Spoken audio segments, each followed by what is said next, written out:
Bonjour à tous, bienvenue ici sur cette chaîne où nous parlons business, restauration, gastronomie, cuisine, patrimoine culinaire. Je réponds éventuellement à vos questions. En tout cas, vous êtes au bon endroit ici. Si ces thématiques vous intéressent, n'hésitez pas à vous abonner à la chaîne. Pour cela, il suffit de cliquer en bas s'abonner et à activer les notifications afin d'être averti maximum 2 fois par semaine lorsque je publierai une nouvelle vidéo. Et en tout cas, si vous êtes nouveau, si vous vous abonnez ici pour la première fois, vous pouvez déjà, dès à présent, télécharger gratuitement le magazine Afro Cooking, qui est le premier magazine des cuisines noires, dont je suis la directrice artistique. Je suis le chef Anto, chef de cuisine, spécialiste des cuisines africaines, auteur, et je suis ravie de vous retrouver ici. Alors hier, nous étions tous en ébullition parce que nous étions en train de supporter l'équipe de France lors de son match face à la Suisse pendant le tournoi de l'Euro. Alors, malheureusement, l'équipe de France a perdu. Et à la fin du match, je me suis rendu compte qu'il y avait des leçons à tirer de cette défaite. Des leçons qui, je pense, dans votre business, en tout cas dans votre vie, et notamment pour les professionnels de la restauration qui me suivent, je pense que suite à cette défaite, il y a des choses qu'on peut en tirer. Vous savez, il y a quelques jours, je regardais un peu les avis des journalistes par rapport, en tout cas qui faisaient déjà leurs pronostics par rapport à ce match. Et franchement, l'équipe de France était favorite. Favorite parce qu'elle est vice-championne d'Europe. Favorite parce qu'elle est championne du monde. Et donc, face à la Suisse, tout le monde était d'accord pour dire que l'équipe de France va écraser la Suisse, sachant qu'à chaque fois que l'équipe de France a été en match contre la Suisse n'a jamais réussi à battre l'équipe de France. Ça s'est toujours fini, soit par un nul, soit c'est l'équipe de France qui battait la Suisse. Et donc tout le monde était d'accord pour dire que l'équipe de France allait faire mordre la poussière à la Suisse, parce que il faut le noter, dans cette équipe française, on a les meilleurs joueurs, les meilleurs buteurs, des gens qui ont été même nommés pour être ballon d'or. Et vous voyez, malgré cela, elle s'est fait battre par la Suisse, une équipe qui a été trop sous-estimée. Et c'est souvent le cas. Pourquoi je dis que c'est important de pouvoir tirer des leçons? En tout cas, la première leçon que j'ai retenue de cette défaite, c'est que rien n'est joué d'avance.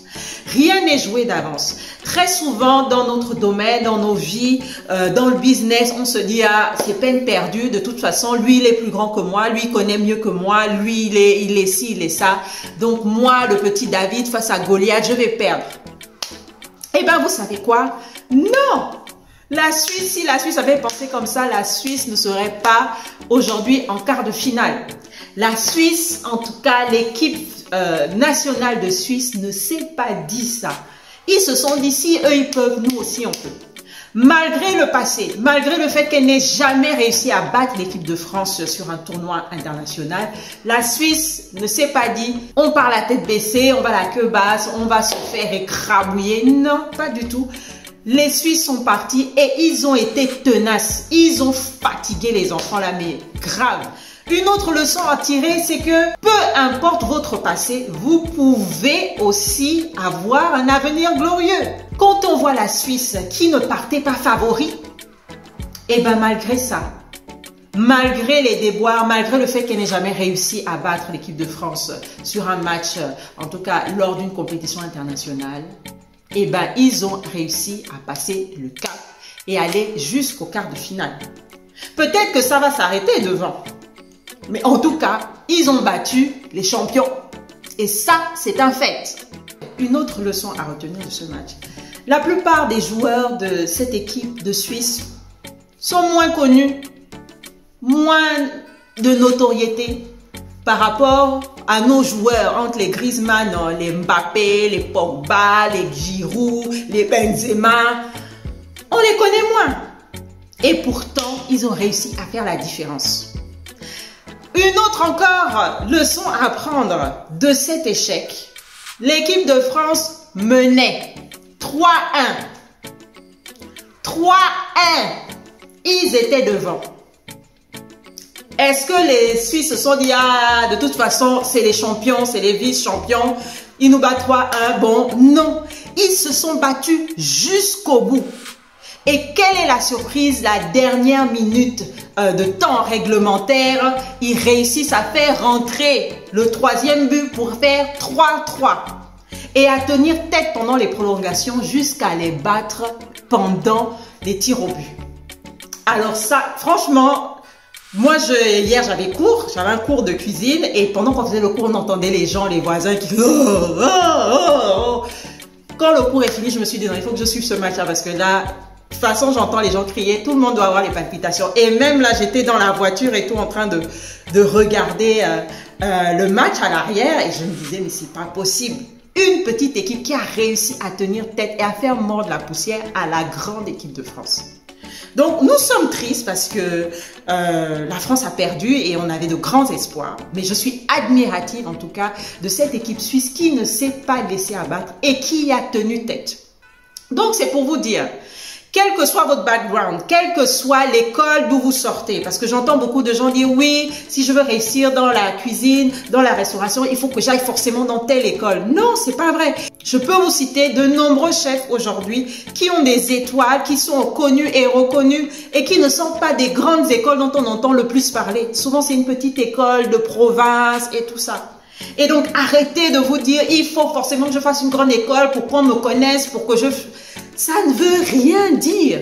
Regardez l'équipe de France. Elle avait tous les atouts. Sur le papier, c'était elle, c'était marqué, c'était validé. Mais dans les faits, qui a fait la différence? Eh bien, c'est l'équipe de Suisse. Donc, on est triste pour la France, mais en tout cas, je suis admirative pour cette petite équipe suisse qui s'est battue jusqu'au bout et qui n'a pas baissé les bras. Et c'est le conseil que je veux vous donner, en tout cas. La leçon qu'il faut principalement tirer, c'est que rien n'est joué d'avance. Ne baissez pas les bras, allez jusqu'au bout.